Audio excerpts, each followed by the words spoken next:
do. We did confirm, however, that it was, as we suspected, a bug with Fizz's E, his playful trickster, where he was not able to cast it. Yep.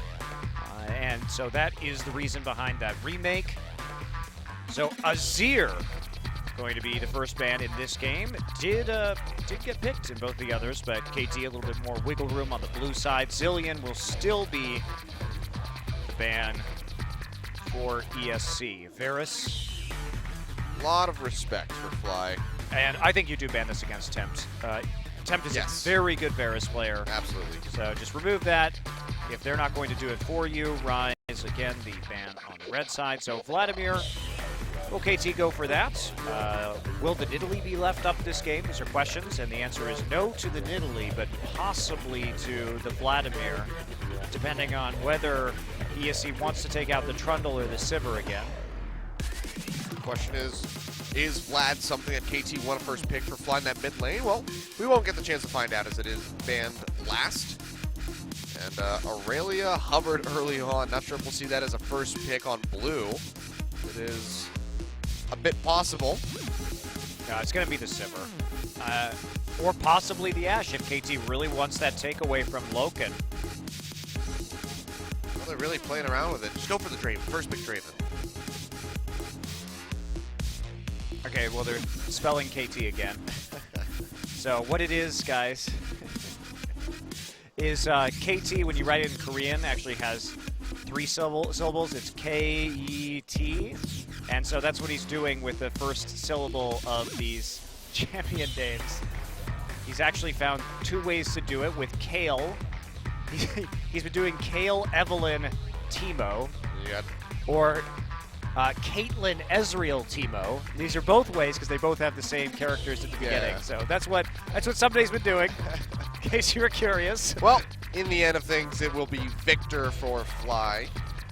Had a very good game on that one. Had only one misplaced, not Chaos Storm, one misplaced Gravity Field, where Score dodged that Ashe arrow with a repel. Could have potentially saved his life had he placed the Gravity Field a little bit further out, but outside of that, it was a very strong performance on the Victor. Came in second in damage to champions underneath of Someday, who was the obvious contender for first place. Yeah, absolutely. And will Bless go with the Elise here, which they prioritized the Rek'Sai earlier in the series. Remember that Score is undefeated on Rek'Sai in terms of games this season. He's only played 3 games. He's played more Kindred and Elise. Well, Score did have a much better game on the Elise in the second go-around compared to the first, so would be a little bit of a takeaway. Oh, okay. Well, that's going to be a last-second flip to the Fizz. This could be just a takeaway pick from Someday, too, who has shown that he is extremely strong on the Fizz pick also, but Bless thinks he's confident in whatever matchup. He did get that quadra kill in the game that had to be remade. So Crazy has been pretty good on the Fizz. Struggled a little bit early, but certainly made it count in some of those team fights. What are the odds that this is a mid-Fizz? Possible, but probably pretty unlikely, given the state of mid-Fizz right now. Tempt has played 1 game of mid-Fizz this season. So there's a little bit of flex potential. Sure. Gotta give it a little bit longer before we figure out where that one's going to go, but Sivir grabbed up for Loken. Arrow thinking about the Lucian. And they want this Elise again, and a pivot to the Lucian on the side of KT. Lucian seems to, as we've gone on in this patch, at the beginning of the week, Lucian was still banned a lot. We've seen it now fall through pick and ban on numerous occasions as teams get a little bit more comfortable with 6-11. But obviously still a very powerful choice, and I think that we'll see a lot more Lucian when Sivir is selected, because the nerfs to his Piercing Light hurt a lot less against Sivir than they do with champions that have longer ranges. So the 200 unit nerf on his Q is not actually going to affect the Sivir versus Lucian matchup very much. Well, Braum going to be taken here, so Braum, Sivir, and Graves in the jungle for Bless. Yeah, really big difference this time around from the likes of ESC. Very low range composition. if we look at Graves, Fizz, and the Sivir, they're going to need some form of, I think, mid-wave clear here. They want to make the most out of this. Hachani flashing the Tarek, and we know when it comes to Hachani, it's not just to mess with Dongjun. No, it's not. He has played a couple games. All of his MVP points, I believe, are on the Tarek. And we've seen it banned, as we see many times teams ban that Tarek away from the likes of KT, and we've seen one instance of Renekton. It was played by Crazy, but I think you maybe go for the Trundle here instead. Dare Crazy to play something that is going to be more carry-oriented in that top lane and try and play it into you. Tarek again locked in for Hachani. Well, that's exciting. Hachani got his first double MVP by playing this Tarek. He's back-to-back on that. Now we can see the last pick. They're hovering top, so this could be a mid-fizz. Yeah, very well could be. And we've seen the Gnar versus Trundle matchup a lot more frequently recently. It's been pretty common over in the EU LCS this week. Of course, the Swain's still available. Yeah, we saw Gnar twice yesterday, I believe. Yeah, so the Gnar, we also saw the Gnar Trundle matchup here with Frozen Mallet as a first item. And I'm not exactly thrilled with that matchup. I think that if you are going to be doing that matchup, you should be building Black Cleaver first so that you can actually just go toe-to-toe with the Trundle and use your range advantage to really abuse him. But it was a pretty poor Gnar. It was. That we saw. Expression. He whiffed some of those Gnar ultimates, but instead, that first one was just oof. It will be the Swain. So I don't really know what to say about this, Achilleos. Mid-fizz for the second time this season, this time up against the Victor. Basically, there's not going to be any early wave clear from the likes of ESC Ever, and if KT actually starts to group up and 4-1 push here, they're going to be in a really big trouble because Loken, sure, he's got the Ricochet and the Boomerang Blade, and Sivir's wave clear is excellent, but wherever Sivir isn't, you're going to have to either have a Fizz trying to clear the wave with an E, or Swain walking up into the front line and attempting to clear with his ultimate. And that is going to be quite painful for any kind of defense here. So or you have to draw your Graves away and use end of the line.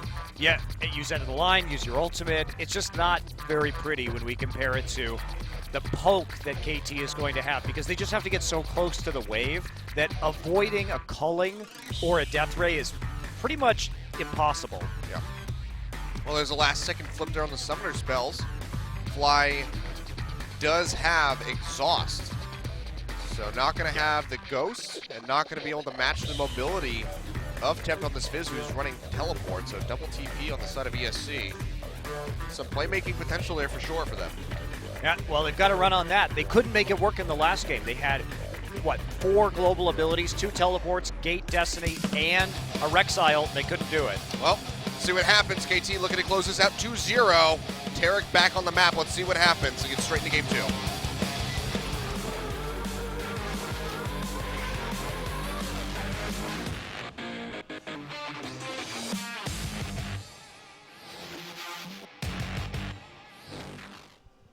All right, another Infernal Drake.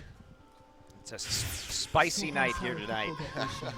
Well, it is now. It didn't start off as one.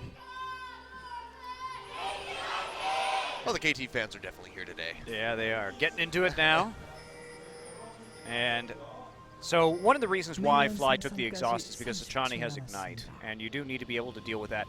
I am surprised that they wouldn't take double exhaust here, considering that Sivir is frequently within exhaust range. So taking that can be beneficial, and especially when you're dealing with a Fizz in the backline, especially with a Fizz with teleport, where he might just show up in the duo lane, and you're probably going to be pretty sad you have Ignite if you find yourself in that position. We'll see if Tempt can throw Chum the Waters a bit better than Crazy can. Yeah, that was disappointing. But hey, Crazy got that quadra kill. If you give it to him, he did well when it counted. He got a kill for every person he missed with Chum the Waters. That's true.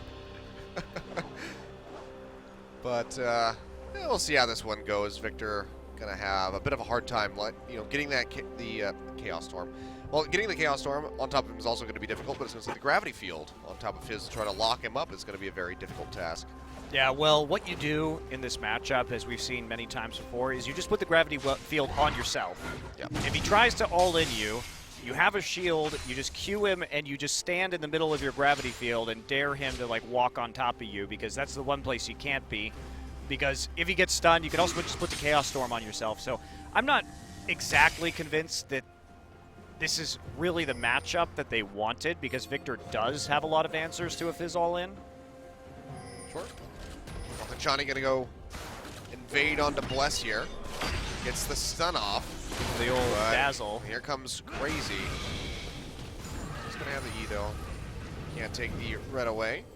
But Hachani just gonna try to mess with him as best as he can. It's gonna be pretty effective. Someday He's roaming around. Yeah, he's walking up to the top side now. Decided that after the weak side jungle clear, which they actually get away with, they get a full weak side clear. You don't see that very often these days, where a jungler and a top laner can actually move through that entire side of the jungle. But it's going to be a pretty nice boon for them, actually. Yeah. Considering that KT now is going to be able to take away at least the Raptor camp in the top side, and it's going to be a little bit less jungling there from Bless. So not a lot of punishment there, honestly, from Key, compared to even just the light punishment that Hachani was able to inflict. Well, they'll both meet the tower at a similar pace. Someday going to be able to help whittle this one down a bit faster than Crazy can, obviously. So but overall, both of these should fall at similar times. We'll see if we're going to swap back immediately after this take, or if we'll end up with a 2v2. Well, KT would probably like to have standard lanes. Yeah, Lucian does pretty well there. There's two schools of thought here. Either they want to keep Tempt bottled up as long as they can without using his teleport, which obviously has a lot of value, but having that Lucian up against the Sivir is also very nice.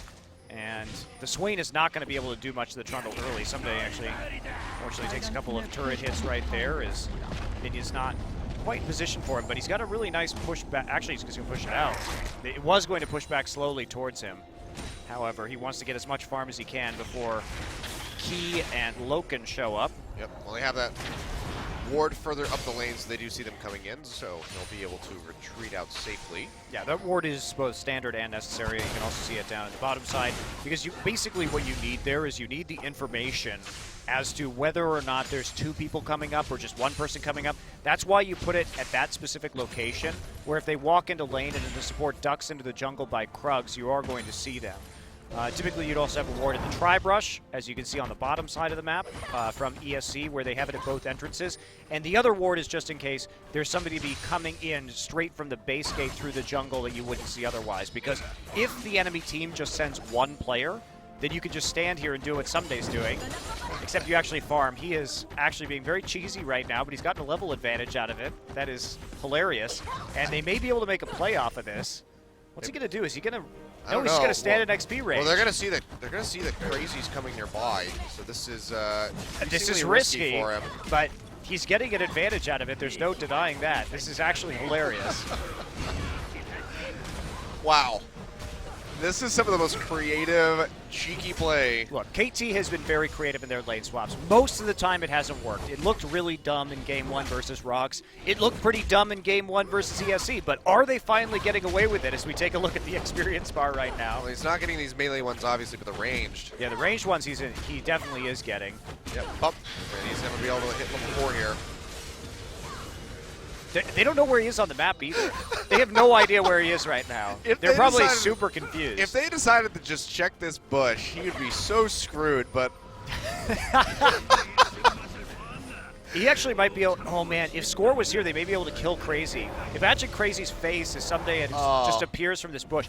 Oh, man, if they can get this kill, this is like a legendary outfoxing in League of Legends. The ability to do this is just absolutely ridiculous. He doesn't have wards. He's got the ward in the river now. He's got one on the other side of the wall, and Crazy someday has a level advantage. Playing up, yeah. Crazy should be scared out of his mind. He has no Score. idea what's going on. Hey-o. Oh my god! How's it going, Swain?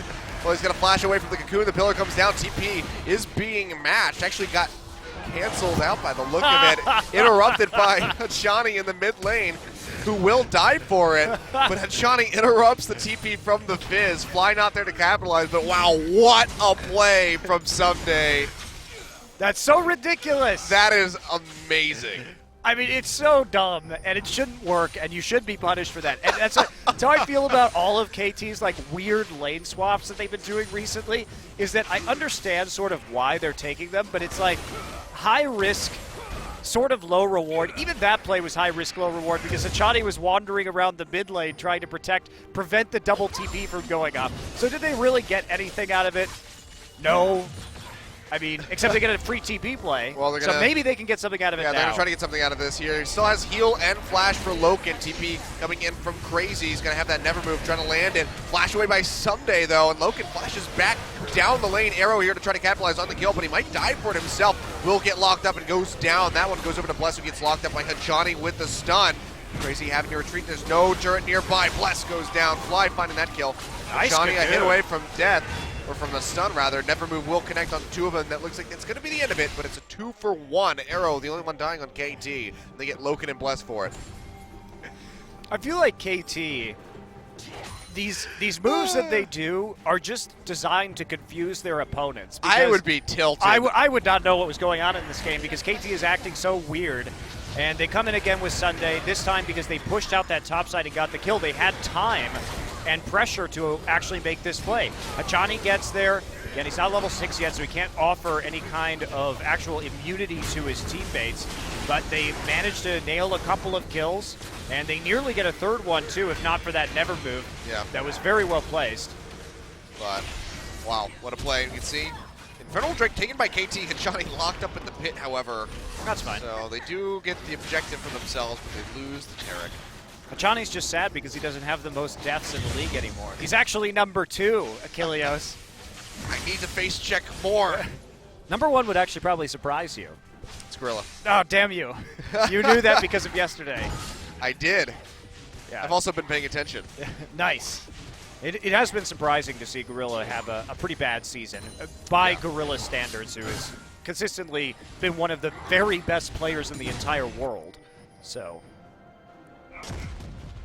Well, yesterday was the first mark of Rocks potentially turning things around for themselves. So we'll see if they're able to continue that upward path as we move deeper into the split.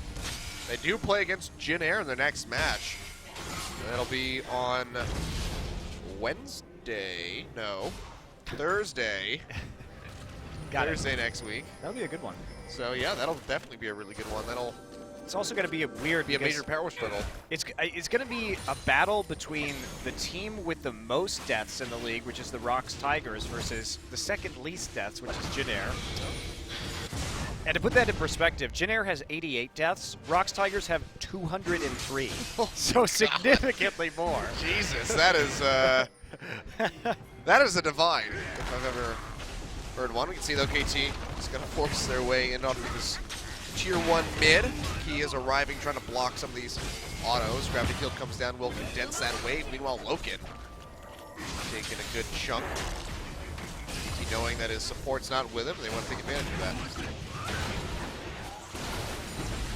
I don't know what to think about these KT lane swaps. They get me excited about watching KT now just because they're either disastrous failures like the one and game 1 against Rocks Tigers, or they're just these sneaky little successes like we saw there. And because they are in control of this game and they totally surprised Crazy, the other thing that we have to consider is that Crazy may not have known that Someday didn't TP into that lane, in which case the TP at the bottom side of the map may have made a lot more sense to them. Yeah. So it's because it happened so quickly afterwards. That Someday play, that's something that I would have expected to see in like one of Video Game Donkey's videos had he made like a Trundle highlight, like just sitting in the bush, just spamming the dance.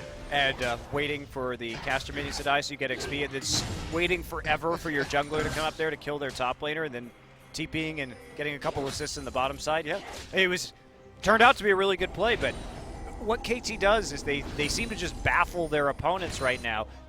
Rocks, when they tried to do that against Rocks, responded super well to it and just took the advantage that was given to them. But ESC had no idea what was hitting them, and as soon as you go off script like that in lane swap.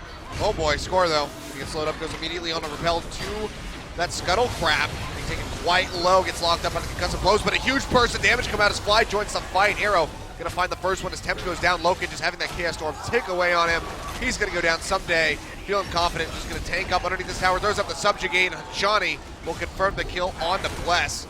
3 for 0. Nicely played by KT, turning around what looked like a really bad scenario for them. And Crazy just didn't TP into that fight. Someday came in. It ended up being a nice reactive play there from KT, but they just didn't have the firepower thanks to Crazy's lack of involvement.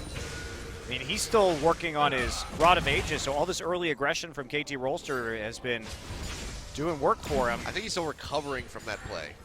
So, I mean, Score gets caught out a little bit here, has to go over with Repel to the Scuttle Crab, but that was a really good dazzle from Hachani to stop people up, and then Score on the flank here. Doesn't quite die, actually manages to back out there with the Bastion. And you'll notice that Hachani just keeps his ultimate. He doesn't even have to use it in this engagement. Yeah. So he was really confident that Score was not going to die right there. Well, calculated. And KT come up with a really big lead. About to be 3,000 ahead just 12 minutes into this game. Which is not a bad figure to have, gaining 1,000 every 4 minutes. Yeah, it's been a bit of a whitewash here for KT Rolster. They're certainly having an easy time this game. Sebastian again, they want to set up this play onto Bless most likely. Yep. Oh, well, Cocoon not going to connect onto anything. Never Move comes down. Nice repel dodge, however, from Score. Just take a little bit of damage from the end of the line. Will be safe. You have to wonder how different things would be if that first game hadn't had to be remade. If ESC could have come out on top of that one. Yeah, it was a close game, but I still think that KT was probably going to win that just from the play that KT had done. Yeah, they had taken a couple bad team fights, but they had the Infernal Drake. Uh-oh, Fly. He's going to juke out the Glacial Fissure with the Ghost, trying to get out of here. Doesn't have a flash available, and he's just going to walk out 1v3. Well, Hachani was there anyway. Even if he had gotten hit, I think Hachani, with those boots of mobility, may have been able to get there in time in order to save him. Still, just not even getting the catch to try to blow him up. Fly has looked nicely played. Fly has looked a lot better today, honestly. That he has. You know who hasn't? Bless. He goes down. Arrow finds the kill. He's getting found out in his own jungle. KT can just pressure out everywhere on the map right now, and Bless suffers for it. Yeah, just putting down the pressure, not giving. And this is the problem with ESC's composition: is if you fall behind early, well, you have a lot of problems just clearing these waves. And as you can see, KT has 3 waves pushed up to tier 2s, which, you know, really shouldn't be happening here at 15 minutes into this game. Yep. But when now they're going to have 2 Infernals. Yeah, when you don't have any kind of wave clear whatsoever that isn't melee range besides a Sivir, you are going to find yourselves in these situations. That's why it's so important that you use your double teleport correctly to counteract the pressure and to punish the pressure. What ESC had been hoping to do this game was to have them push forward and then collapse on them with greater global mobility. But didn't actually happen that way due to them being basically confused by what KT was doing, which was legitimately confusing, so... Yes, it was. Temp, though, finally finishing that Abyssal Scepter. Going to try to mitigate the damage that Fly has, but he is down by almost 40 CS right now. See Fly on his way to his own Scepter. Has the Fetish Codex and the Negatron already completed. And Rift Herald is going to be taken taken away by KT with 4 members. Actually, all 5. Why not? Well, what else are they going to do? They have nowhere to farm right now. Yeah. So they have time. Give it over to Someday, who has already built himself quite the little advantage. And he'll be able just to continue on his merry split-pushing way, just like last game. So why is it that Hachani has been one of the only ones to pilot this Taric that we've seen so far? We've seen it a couple other times, but not really with much success. Why? I mean, ESC is the other notable team that's... Key's played it twice. So, I don't know. I think it does have a rough laning phase. I think that's one of the main reasons. Obviously, when you get into the late game and you have that insanely powerful ultimate... double invulnerability. Double invulnerability field, like, that seems great. Also, the fact that you have double line stuns that pierce... I mean, that's pretty impressive, too. But I think the trouble is that the delay on the dazzle in a laning phase is quite predictable, and Okay. you know, Ahachani has to really get in the mix in a lot of these games. If Tarek is also less tanky than you think he is. Like, we saw Gorilla try and play it, and Gorilla would just die in the front line because... Well, he's been doing that a lot. Yes, but he didn't seem to know that Tarek doesn't quite have that same durability as some of the other melee supports like Braum or Alistar.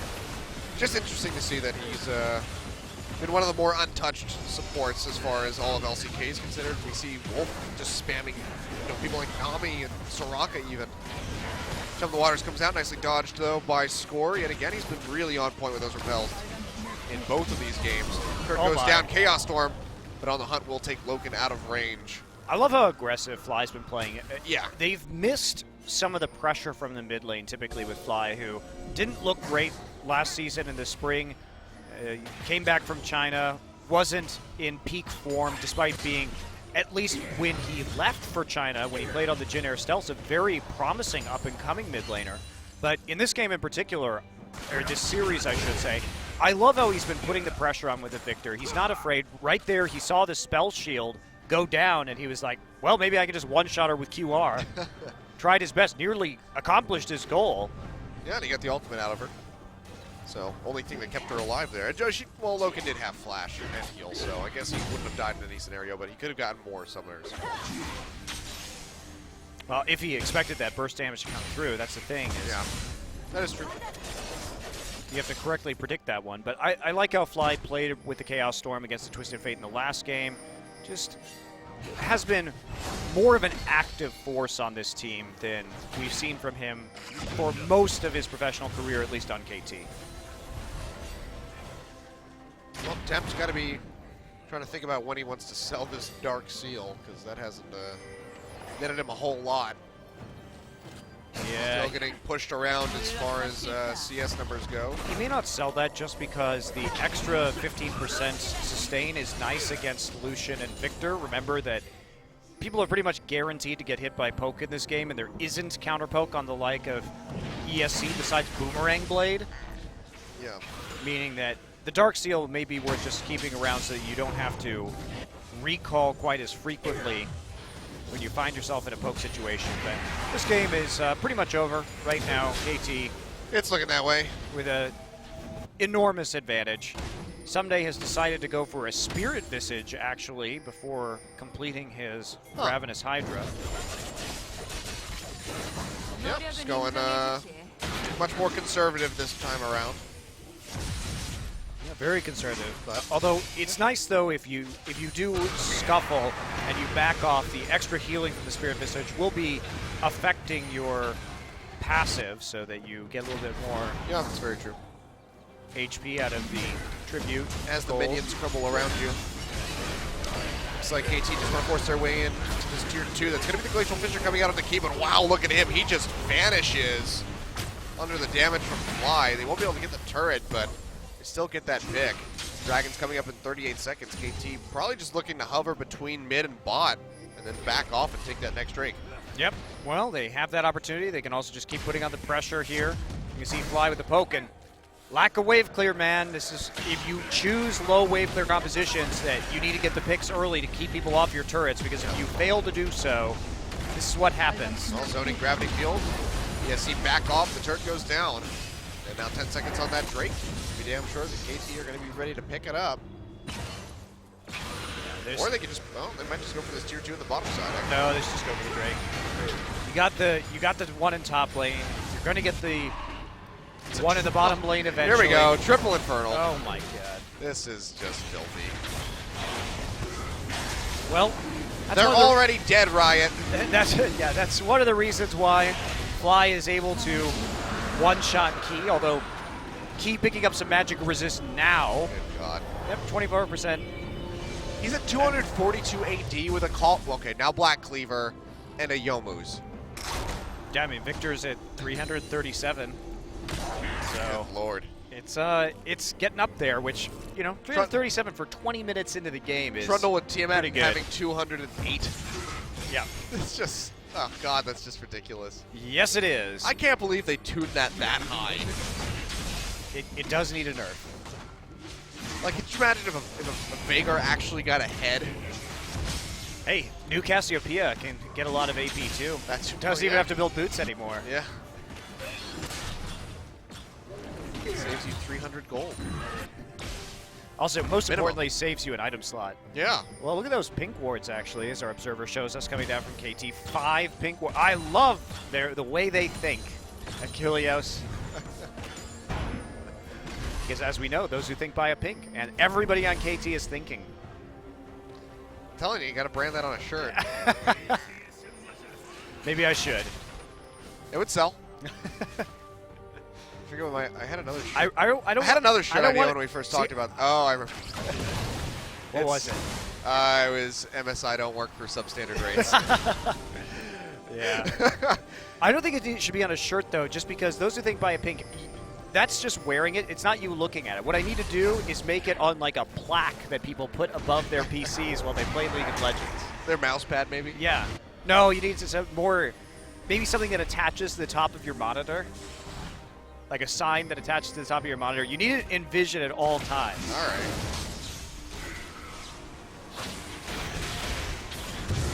Let's get like a little, well, just a flag that they can hang on the wall over top. And it just has a picture of you like crossing your arms, staring sternly at them. It's motivational, man. Pointing at them like, you. Be smart. Buy a pink ward. Sell your Dorans.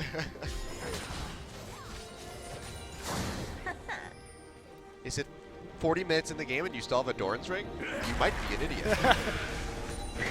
That's not how you get to Diamond. I'm going to get the Diamond using only nothing but Doran's items. Mark my words. I'd be impressed if you could do that. That would be, I might be the best player in the world at that point. The Doran's challenge. Oh, God. I would never want to suffer that hell. I'd actually be impressed if somebody took the Doran's challenge and tried to see how high they could get in the ladder, building only Doran's items. All right, Apto, let's go. I'm calling you out. Monte Cristo's Doran's challenge. I'll just ruin solo queue for everybody else. It's already ruined for everybody else, let's be real. It might improve things. It might, I don't know, bring some spark of fun back into the game for millions of people.